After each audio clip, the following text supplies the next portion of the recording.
दोस्तों, कुछ और महत्वपूर्ण इलेक्ट्रीशियन प्रश्नों को लेकर के मैं आया हूं। यह तीसरे भाग का वीडियो है। इसमें कुछ और हम इलेक्ट्रीशियन से पूछे जाने वाले प्रश्नों को डिटेल में समझने की कोशिश करेंगे, जो कि निश्चित ही आपके लिए महत्वपूर्ण साबित होंगे। इनको हम डिटेल में समझेंगे। तो आइए देखते हैं।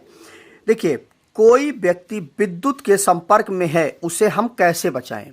अगर किसी व्यक्ति को विद्युत का झटका लग रहा है या वो संपर्क में है, लाइव तार को छुए हुए है, तो उसको हम कैसे बचाएं? नॉर्मली लोग टेंशन में आ जाते हैं, भड़बड़ा जाते हैं। उस कंडीशन पर क्या करते हैं, वो सीधे जा करके उस व्यक्ति को ही छूने लगते हैं।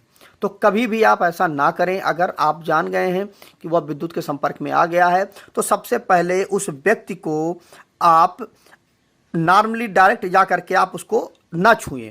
उसको छूने के लिए सबसे अच्छा तरीका है, आप एक जो आपकी प्लास्टिक की रॉड हो या एक लकड़ी का पटरा हो या लकड़ी का डंडा हो, कोई भी चीज़ हो, उससे आप उस तार को उस व्यक्ति के पहुंच से दूर करें, उसके शरीर से आप अलग करें। अगर यहाँ उसके पहले अगर आप स्विच बंद कर सकते हैं तो अति उत्तम है। अगर स्विच नहीं बंद हो पा रहा है तो सबसे पहले आप लकड़ी के तार जो डंडा है उससे आप इस व्यक्ति को अलग करें। आप इस चीज़ का भी ध्यान रखें, अगर हो सके आपके पास हो तो एक लकड़ी का एक पटरा आप उसके ऊपर तभी आप खड़े हों। नॉर्मली आप ऐसे ही किसी ज़मीन पर खड़े होकर के आप उस व्यक्ति को ना हटाने की कोशिश करें, क्योंकि अगर हल्की सी भी लीकेज हो गई तो आपको भी विद्युत का झटका लग जाएगा। तो सबसे पहले आप हो सके तो सप्लाई को बंद कर दें। जो सप्लाई आ रही है उससे क्या होगा, आराम से आप उस व्यक्ति को बचा लेंगे। या फिर लकड़ी का जो डंडा होता है उससे इस तार को आप इसके शरीर से दूर हटाएं। एक चीज़ का और आप ध्यान रखें कि यह चीज़ तो ठीक हो गई, यह चीज़ नॉर्मली सभी लोग अधिकतर लोग जानते होंगे कि यह चीज़ तो आसानी से कर सकते हैं। लेकिन क्या होता है कि कोई भी व्यक्ति जो होता है वह जब विद्युत के संपर्क में आता है तो वहाँ पर एक दिक्कत ये हो जाती है कि इसके शरीर में चार्ज इकट्ठा हो जाते हैं, इलेक्ट्रिक के चार्ज इकट्ठा हो जाते हैं। अब क्या होगा कि आपने इसको तार से तो बिजली के तार से तो अलग कर दिया, वो बिजली का झटका अब इसके मतलब बिजली का जो सप्लाई है वो इसके शरीर में तो प्रवाहित नहीं हो रही, तुरंत जा करके आप उसको छूने लगते हैं। तो ऐसा मत करिएगा।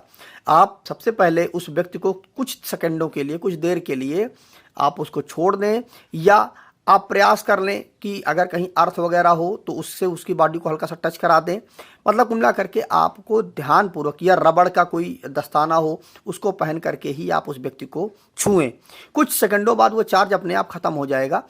लेकिन सबसे पहले आप जैसे ही विद्युत के आप झटके से उस व्यक्ति को रिलीज करें ना, तत्काल जा करके उसको ना पकड़ें।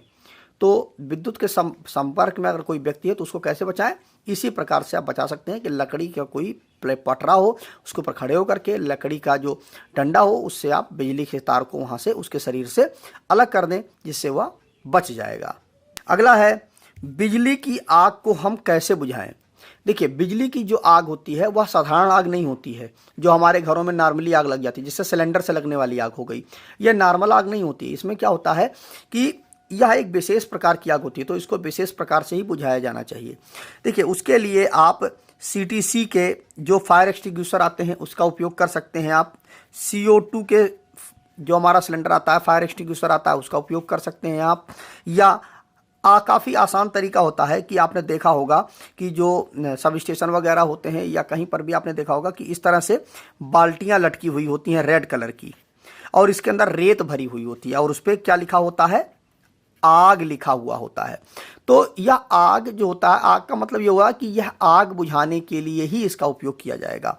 तो आप इस रेत को इसके ऊपर, आग के ऊपर आप डालें, जिससे क्या होगा, कुल मिला करके आपको यह काम करना है कि जैसे मान लीजिए यहाँ पर ये आग जली हुई है, ठीक। अब देखिए, किसी भी आग को जलने के लिए आप वहाँ पर 3 चीज़ों का होना आवश्यक है। अगर 3 में से एक चीज़ भी आपकी मिस हुई तो आपकी आग नहीं जल पाएगी। मैंने आपको पिछली वीडियोस के दौरान बताया भी है। सबसे पहले होता है हमारा ईंधन, ठीक है। अगर ईंधन है वहाँ पर तो आग जलती रहेगी। ऑक्सीजन है, O2 अगर है वहाँ पर तो भी आपकी आग जलती रहेगी। और तीसरी चीज़ होती है हमारी ऊष्मा, ठीक।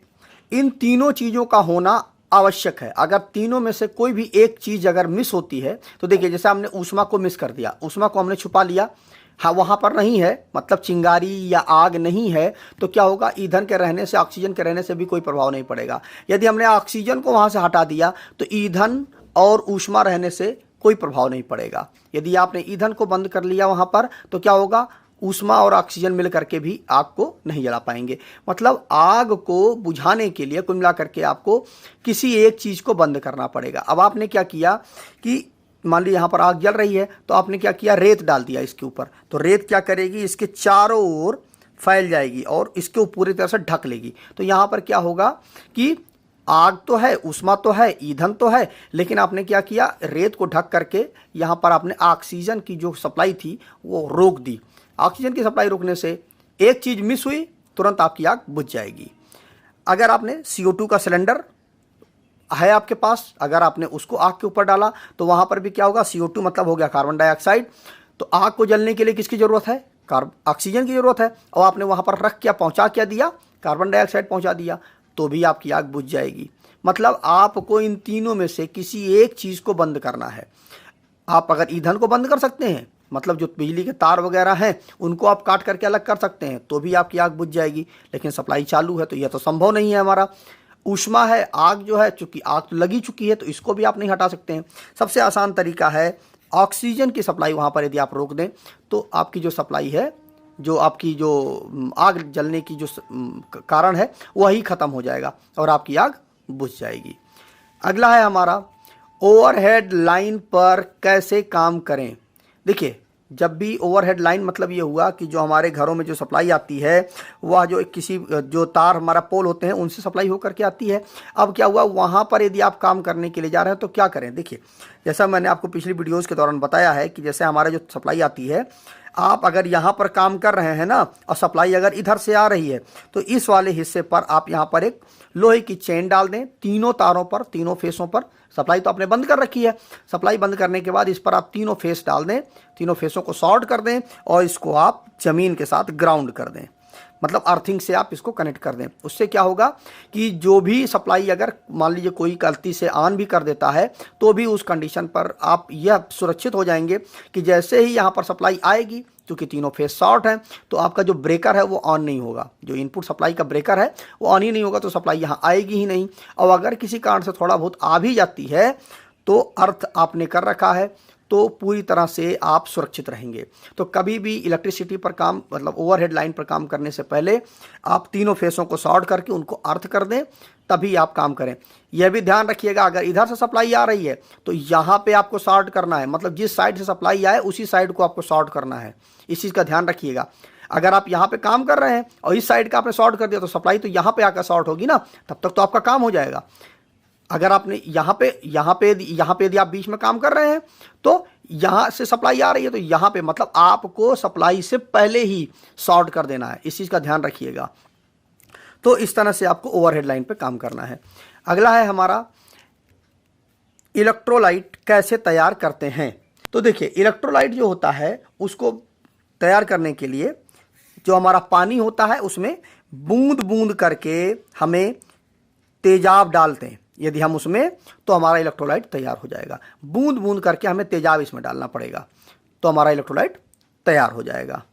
अगला है हमारा और लास्ट प्रश्न है कि किसी उपकरण को सप्लाई देने से पहले क्या क्या चेक करें। यह एग्जाम में या इंटरव्यू वगैरह में पूछ लिया जाता है तो लोग कंफ्यूज हो जाते हैं कि क्या इसका जवाब दें। तो देखिए, उसका बहुत ही आसान तरीका है। मान लीजिए आपके पास एक कोई भी मोटर है, अब इस मोटर को आपको अभी सप्लाई देना है तो आप क्या चेक करेंगे। सबसे पहले तो इस मोटर की आप रजिस्टेंस को चेक करेंगे कि इसमें रजिस्टेंस जो है वो बैलेंस है कि नहीं बैलेंस है, सही रजिस्टेंस इसका है। जैसे इसमें 3 कॉइलें होती हैं, 1 2 3, तो इन तीनों का रजिस्टेंस जो है वह सेम होना चाहिए। कुछ बहुत पॉइंट में अंतर हो तो वह चलेगा, लेकिन ज़्यादा रजिस्टेंसों में अंतर नहीं होना चाहिए। अगर तीनों रजिस्टेंस सेम है तो हमारी मोटर सही है। तो पहली चीज़ तो आपको ये चेक करना चाहिए। उसके बाद आपको अर्थ चेक करना चाहिए, तीनों कॉइलों को अर्थ के साथ चेक करना चाहिए, इसकी बॉडी के साथ चेक करना चाहिए, मोटर की बॉडी से आपको चेक करना चाहिए। तो उससे पता चल जाएगा कि आपकी मोटर कहीं अर्थ तो नहीं है।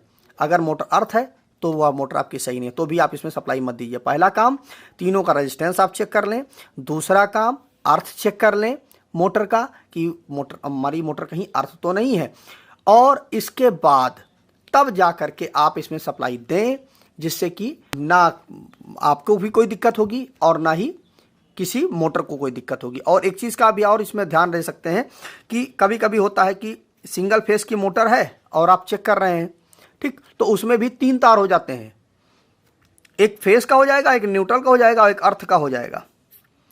तो भी लोग समझ लेते हैं कि अरे यार ये तो 3 फेस की है। अगर आपको जानकारी नहीं है तो इस कंडीशन पर भी आप चेक कर लें पहले कि जो आपका जो की मोटर है वह कितने फेस की है, सिंगल फेस की है कि 3 फेस की है। तो सिंगल फेस की है तो सिंगल फेस दें, 3 फेस की है तो 3 फेस दें, मतलब प्रॉपर तरीके से अलर्ट रह करके ही आप सप्लाई दें। तो पहला काम मोटर का रेजिस्टेंस चेक करना है, उसके बाद दूसरा काम अर्थ चेक करना है, तब जा करके हमें उसमें मोटर में सप्लाई देनी है। तो आज की इस वीडियो में हमने दोस्तों कुछ 5 प्रश्नों को अच्छे से डिटेल में समझने की कोशिश की है। तो अगर वीडियो अच्छा लगा हो तो वीडियो ज़्यादा से ज़्यादा लाइक कर दीजिएगा, शेयर कर दीजिएगा अपने दोस्तों के साथ, और हो सके तो जाते जाते चैनल को सब्सक्राइब करके ऑल नोटिफिकेशन बेल आइकन को जरूर प्रेस कर दीजिएगा। और इस वीडियो से संबंधित यदि आपके मन में कोई क्वेरी है, कोई कन्फ्यूजन है तो उसको भी कमेंट करके जरूर पूछिएगा। तो मिलते हैं नए वीडियो में। नमस्कार दोस्तों।